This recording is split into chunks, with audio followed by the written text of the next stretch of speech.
Hi అండి, నేను మీ అభి. ఈ వీడియోలో మనం తెలంగాణలో ప్రాముఖ్యమైన యాదగిరి శ్రీలక్ష్మీ నరసింహస్వామి గురించి తెలుసుకోబోతున్నాం. ఈ ట్రిప్కి మేము పిడుగురాల నుంచి వెళ్ళాము. మాకు అరౌండ్ 3.5 hours పట్టింది. అండ్ బేసిక్గా ఈ టెంపుల్ వచ్చేసి హైదరాబాద్ నుంచి 65 kilometers ఉంటుందన్నమాట. ఇది వచ్చేసి భువనగిరి డిస్ట్రిక్ట్లో ఉంటుంది. అండ్ ఇది కొండపైన ఉండడం వల్ల ఇంకా చాలా ప్రశాంతంగా ఉంటుంది గుడి కూడా. ఆ అనుభూతే వేరు అసలు నిజంగా చెప్పాలి అంటే. అండ్ ఇక్కడ వచ్చేసి కొండ కిందే మనం పార్క్ చేసుకోవచ్చు అని చెప్పారు. చేసిన తర్వాత అక్కడే చిన్న చిన్న ఆటోస్ ఉన్నాయి, వాళ్ళే మళ్ళీ పైకి తీసుకెళ్తారని చెప్పారు. సో ఇంకా మేము పిల్లల్ని ఇక్కడ అడ్జస్ట్ చేసేసి మేము ఇలా కూర్చుని వెళ్ళిపోయాము. 2 carsలో వెళ్ళాము. మా ఫస్ట్ కార్ ఏమో ఇలా ట్రావెల్ చేసాము, వాళ్ళు పైకి తీసుకెళ్ళారు. పైకి వెళ్ళే దారంతా అసలు ఆ డెవలప్మెంట్ కానీ ఆ గ్రీనరీ కానీ అసలు ఎంత బాగుందండి, అసలు మాటల్లో చెప్పలేను. చాలా మంచి ఎక్స్పీరియన్స్, చాలా బాగా డెవలప్ చేశారు గుడిని మాత్రం. అసలు తిరుపతి కొండకి ఎలా ఎక్కుతామో అలానే అనమాట. కానీ అన్ని రౌండ్స్ అయితే కాదు, చాలా త్వరగానే వచ్చేసాము. ఇంక ఇక్కడికి రాగానే కూడా అసలు చాలా బాగా అనిపించింది ఆ ఎక్స్పీరియన్స్ అంతా, చాలా ప్రశాంతంగా. అండ్ ఇక్కడ చిన్న చిన్న వెహికల్స్ ఉన్నాయి, ఇవి పెద్దోళ్ళకి మాత్రమే, లేదా కాళ్ళు కానీ ఇవి బాలేని వాళ్ళకి. సో అది ఎక్కి పైకి తీసుకెళ్తారనమాట, నార్మల్ ఏజ్ వాళ్ళని తీసుకెళ్లరు. సో ఆ పెద్దోళ్ళని అలా పైకి కొంచెం కొండలా ఉండే ప్లేస్ దాకా తీసుకెళ్తారు, ఎంట్రన్స్ దాకా.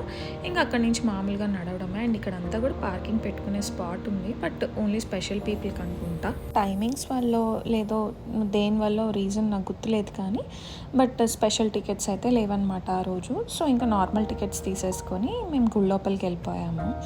ఇంక ఈ గుడి గురించి స్పెషల్గా చెప్పాలి అంటే, ఈ గుడి ఒక కేవ్ లోపల ఉందన్నమాట.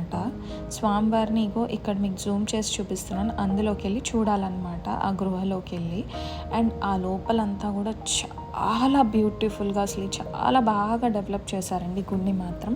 అసలు ఎవరైనా అసలు అది గృహ అని చెప్పి అసలు ఎవ్వరు అనుకోరు. ఇంకా ఈ గుడి పురాణాలకు వస్తే, ఇది పురాణాల ప్రకారం ఇక్కడ యాదర్శి అనే ఒక మహర్షి ఇక్కడ కొండపైన తపస్సు చేశారంట.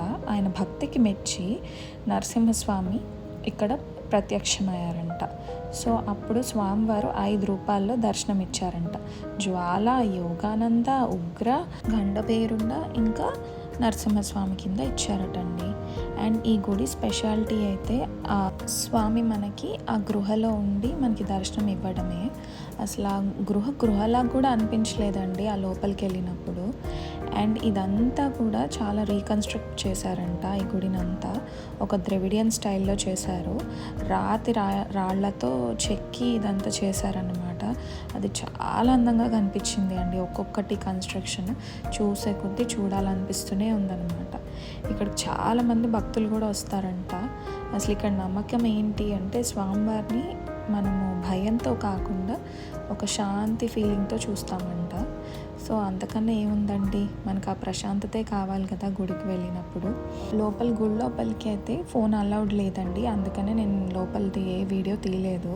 ప్రతిరోజు చాలా వేల మంది జనాలు వచ్చి స్వామివారిని దర్శించుకుని వెళ్తారు.